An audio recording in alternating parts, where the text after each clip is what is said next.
canning safety is extremely important. And that's why I make this frequently asked question canning series. And I hope you watch every single one.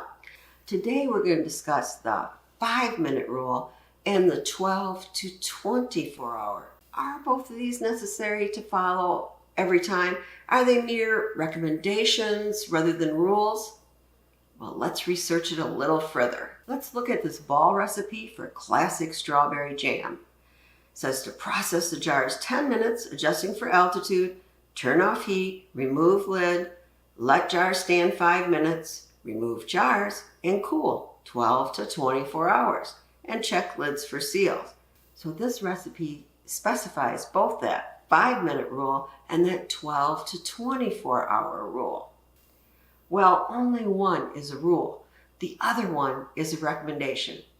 Do you know which one that is? Well, the 5-minute rule was initially introduced by Ball, and it was because they said that 5 minutes extra in the canner after you take off the lid can increase the success of your jar's seal, because that waiting time lets the heat drop a bit before all of a sudden, it's out here in the relatively colder air. And that can cause siphoning. And as an added benefit, it also decreased jar breakage. So it's not a rule. It is merely a recommendation. So let's look at it. Number 1, more success in jar sealing. Pretty important. Number 2, less siphoning when you're taking out your jars. And number 3, the probability of your jars breaking due to thermal shock is decreased. So I think it's a good idea to follow this recommendation, but it is not a rule. Now let's look at the 12 to 24 hour rule. I think most of us heard it, the 24-hour rule, right? When you take things out of your canner and you put them on your counter, well, maybe not straight on your counter because they're darn hot, maybe on a cloth on your counter, you're supposed to wait 24 hours before labeling them, taking the rings off, and putting them on your shelves. Well, why is that? Well, there's actually 3 different reasons why. One of them, after 24 hours, they've sufficiently cooled, and so you want to test your jar, right? Press in there. Does it pop back up? Nope. We have a good seal. So then it's ready to label and put on your pantry shelf. So that's number 1.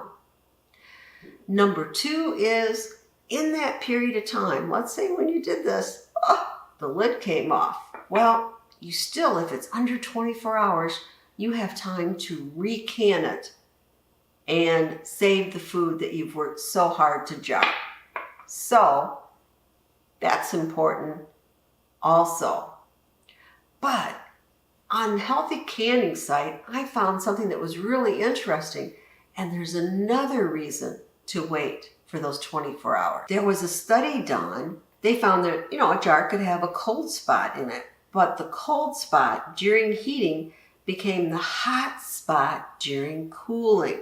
So during heating, the geometric center was the last to heat and remained coldest the longest, but during cooling, it was also last to cool and remained hottest the longest. So waiting for this jar to completely cool is important for the integrity of whatever you're canning. You want to make sure that the hot part is spread through your entire jar and is completely cooled before you start picking it up, labeling it, washing the jar possibly, and putting it on your pantry shelf. And that is especially true of high acid foods.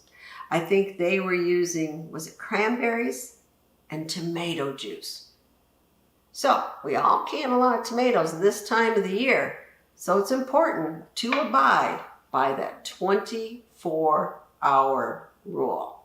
And what happens if under that time you say, I can see I didn't get a seal.